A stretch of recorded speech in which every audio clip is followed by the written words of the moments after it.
जी नाज़रीन, सबसे बड़ी ब्रेकिंग न्यूज़ है आज की, और वो ये है कि जो NR2 वो लेने में कामयाब हो गए। PDM के कुछ अरकान जो ऐसे केसेस में मुलव्वस थे जहां वो नैब को अपनी रकम वापस कर सकते थे। ज़रा सुने कि नैब की जो 34 सिक्के हैं वो ख़त्म कर दी गई हैं, और इसी तरह सदर आरिफ अलवी के दस्तखत ना करने के बावजूद आज से कानून का इतलाक भी हो गया है। ये बहुत बड़ी ब्रेकिंग न्यूज़ है, और इससे जो पाकिस्तान को नुकसान होगा वो आपकी सोच से बहुत ज़्यादा है। पाकिस्तान को 2400 अरब रुपए का नुकसान। शरीफ खानदान और जरदारी खानदान के तमाम करप्शन के केसेस खत्म।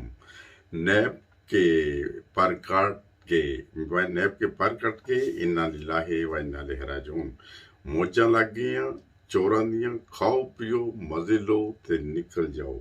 नैब कवानीन में 6 तरमीम की खूबसूरती। पहली तरमीम, तमाम तरमीम 1.1.85 से लागू होंगी। इसका फायदा मुल्ज़मान को होगा। वाह भाई वाह।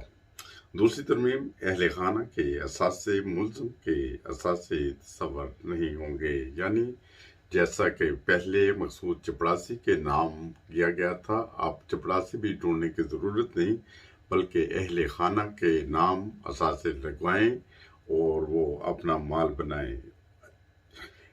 और इसका फ़ायदा समझना मुश्किल नहीं है कि किससे फ़ायदा होगा। बिल्कुल ठीक, सब चीज़ अहले खाना के नाम लगा दो। जो भी चीज़ है वो अहले खाना के नाम लगा दो। असासों को नाजायज़ साबित करने की जिम्मेदारी नैब पर। अच्छा, नैब है वो नाजायज़ साबित कर सकते हैं, और इसी तरह मुल्ज़म जवाबदार नहीं। वाह भाई वाह, ज़बरदस्त हो गया ना। इसी तरह मुल्ज़म की जायदाद की कीमत मार्केट की बजाय DC रेट पर होगी। अरबों की जायदाद करोड़ों में जाहिर करो और निकल लो। ये बहुत मज़ेदार कानून है। इसी तरह एक और कानून है जनाब वाली, जो तरमीम 5 है, उसमें दौरान केस मुल्ज़म मुतनाज़ा जायदाद बेच सकता है। इसी तरह मुद्दा गायब करने की भी इजाज़त है, जैसे रिकॉर्ड जो जल सकता है। और इसी तरह ये भी बहुत ही ज़बरदस्त कानून है। छठा कानून भी सुन ले कि साबित ना हो तो नैब अफसर को 5 साल सजा। अब कौन रिस्क लेगा कि ताकतवर के मुकाबले में बस मौजा। चोरों के सारे रास्ते साफ। ये आए हैं गरीब का एहसास करने, और कुछ साढ़े लाइक सर। मियाँ साहब ने आखिर तय ही कहना है। उन्होंने मियाँ साहब ने तो कपड़े अपने उतार के भेजे थे, अभी तो वहाँ के कपड़े भी उतर गए, लोग खुदकशियाँ कर रहे हैं। ये सूरत है। जिससे भी ये मजमून लिखा था बहुत प्यारा है, बहुत ज़बरदस्त है। और खाक साहब ने अपने चैनल की तरफ से, हस्ता वस्ता पाकिस्तान TV इंटरनेशनल की तरफ से आपके सामने पढ़ के ये मजमून सुनाया। और ज़रूर अपनी कीमती राय दीजिएगा कि आप इसके बारे में क्या कहते हैं। जो 2400 अरब का जो एक वतन अजीज़ को नुकसान होगा।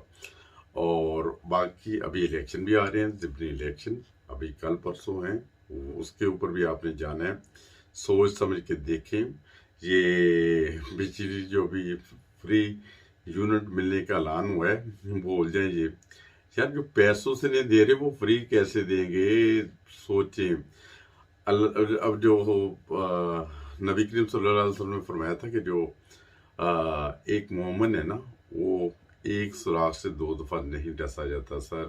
सर आप क्यों बार बार डसे जाते हैं। सोचें समझें, बाकी आप फैसला आपका अपना है। जो फैसला करेंगे, बलदियाती जो इंतखाबात आ रहे हैं उसमें देख लें क्या सूरत हाल है। अभी जो पाकिस्तान को बहुत बड़ी रकम का ये किस्म का समझे कि नुकसान है, कि जैसे कोई शख्स है वो केस चल रहे थे, जो भी सूरत हाल थे, अदालतों के जरिए फैसले होने चाहिए थे, वो नैब के पर काट दिए गए हैं। अभी किसी बंदे के ऊपर अगर कोई ये दावा कर दे कि जहाँ केस साबित ना हो सके, तो वो दावा कर दे जनाब, वो नैब वाला जो शख्स होगा ना, जो ऑफिसर होगा जो केस लड़ेगा, उससे सर 5 साल की कैद, तो कौन रिस्क लेगा। पहले वाला काम तो बिल्कुल नहीं होगा। باقی جو بھی ہے اللہ تعالیٰ پاکستان کی حفاظت کرے، اللہ تعالیٰ پاکستان کے اوپر بے شمار فضل کرے۔ پاکستان زندہ باد۔